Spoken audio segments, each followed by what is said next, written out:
How many people you think moved to Idaho are coming back? Bro, it seems like it's happening heavy in Texas. Idaho, they're still going through their... Have you been to Idaho lately? I actually went for Christmas. Yeah. So Yeah. it's freaking Santa Clarita in Idaho. You know what I'm saying? Yeah. It's Yeah. crazy. I can't believe how much they're building out there. It's psychotic. Yeah, it's a very slow pace. Like there's a reason why California is what it is. You know? Yeah. So I don't know if people are coming back yet from Idaho, but I keep seeing all this stuff on Texas. Really? Yeah, basically everybody went to Texas because California was, locked down and nobody could just live.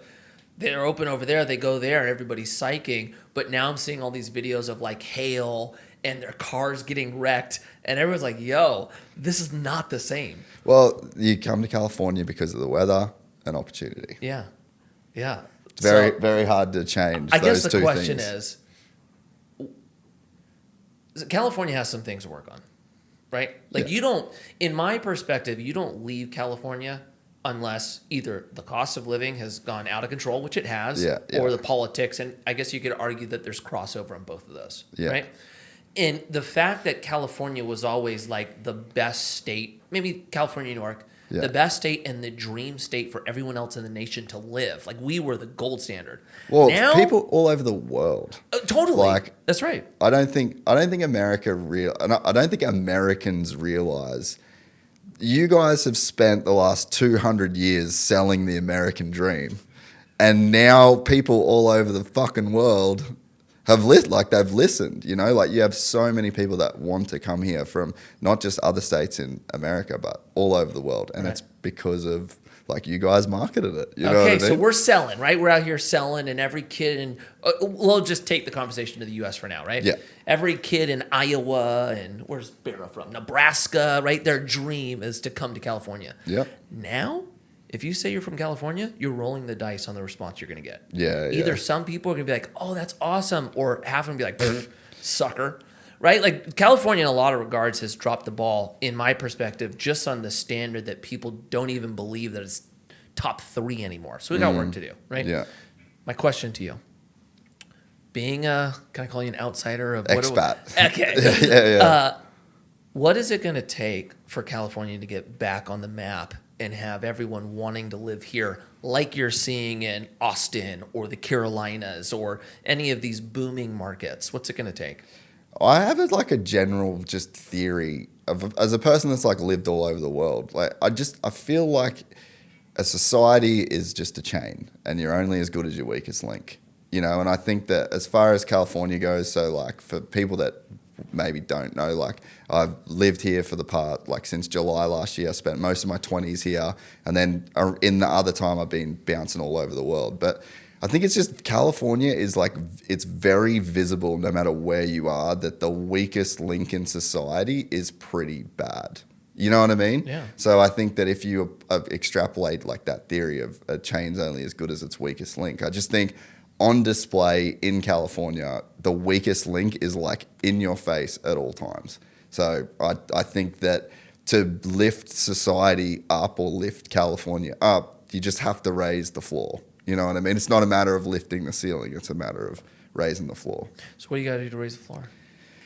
Fucking got to figure out why there's so many crackheads and homeless people and like mental illness and you know what I mean? That's it. The weather's great. There's a lot of opportunity here. Like I'm here, my wife is here. Like we're really having a crack because like this is great for our business. And it's a beautiful state. I mean, we stay in Dana Point. You can get your own little bubble.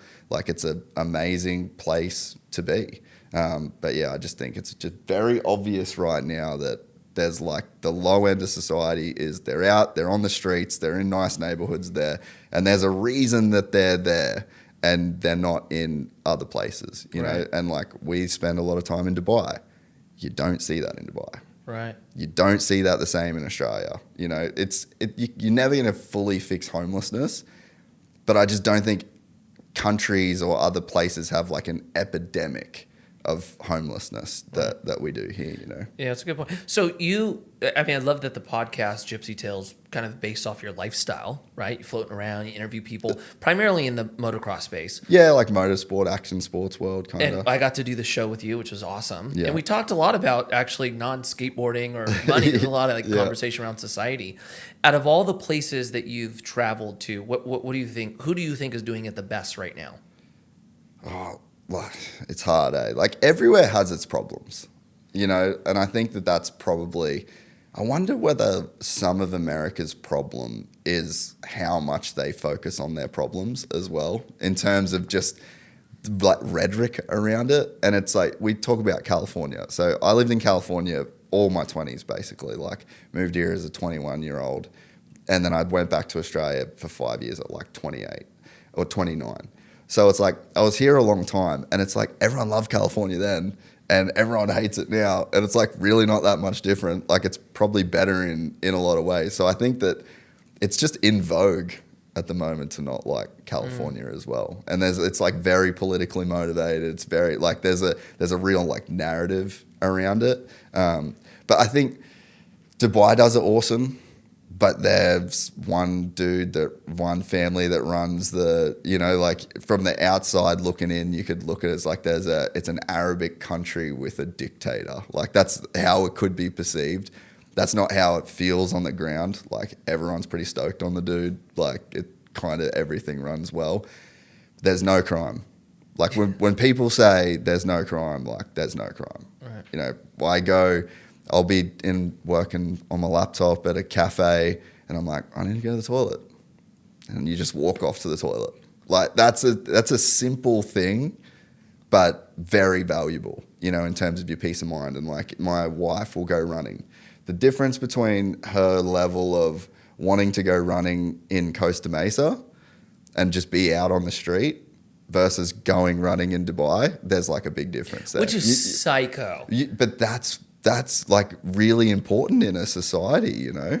Yeah, I agree with you. Like, I think look, feeling safe is like the floor component to quality of life and making a society or a community thrive, right? You have to have it. Yeah. If you don't feel safe, you got no shot. And so, you know, we're going through that right now. But I think it's actually a good point you made, like how you look at it when you focus on the positive versus focusing on the negative, kind of the glass half full type of mentality. Yeah. Do you think this is for a time? Yeah, surely. Like I think everything's cyclical in just nature in general, you know? Like I think in business you have seasons, in life you have seasons, in nature you have seasons. Like I think the tide goes in, the tide comes out. And you just sort of don't, like the problems are there to know what you need to work on, right? And I think that, this is like, if we're talking still about like California, I just think that this is like a problem that's, I guess, happens over time, and it probably takes a while to fix it, and then a new problem will kind of emerge, you know? Yeah, I agree. I've always kind of believed in the pendulum swinging, and it hits to the right, and then it bounces to the left, and then it kind of just plays this game throughout time, which I think we're kind of now seeing a recentering happen. Yeah. I wonder, like, because, you know, to say that Dubai is great, and for all those reasons it is, but like, I don't know how that maps onto the West, you know, because it's like it's ruled by a family. It's like, that's not a Western value. So I wonder, like... Well, yeah, look, there's things we give up on when you start talking about just freedom in general, right? When you start talking about allowing people to do things, there's potential cons that come with that, and your ability to keep it strict. Like, did you see that thing about... what was a viral video? Tucker Carlson went to the freaking grocery mart or the train station in Russia. And he's like, it's so clean here, right? Yeah, I guess if you're one person that kind of rules the show, you can make the argument that controlling people is a lot easier. Yeah. And so you get what you want, right? But we also know that there's a lot of big challenges that come with that. We also picked a very specific location to go to that films and looks well. Yeah, for sure. Yeah. That was very selective. Yeah, for sure. If you like this clip, please subscribe to the channel. And if you want to watch the entire hour-long interview, The link will be in the description. And make sure you're following the Life with Mikey podcast on Spotify and Apple.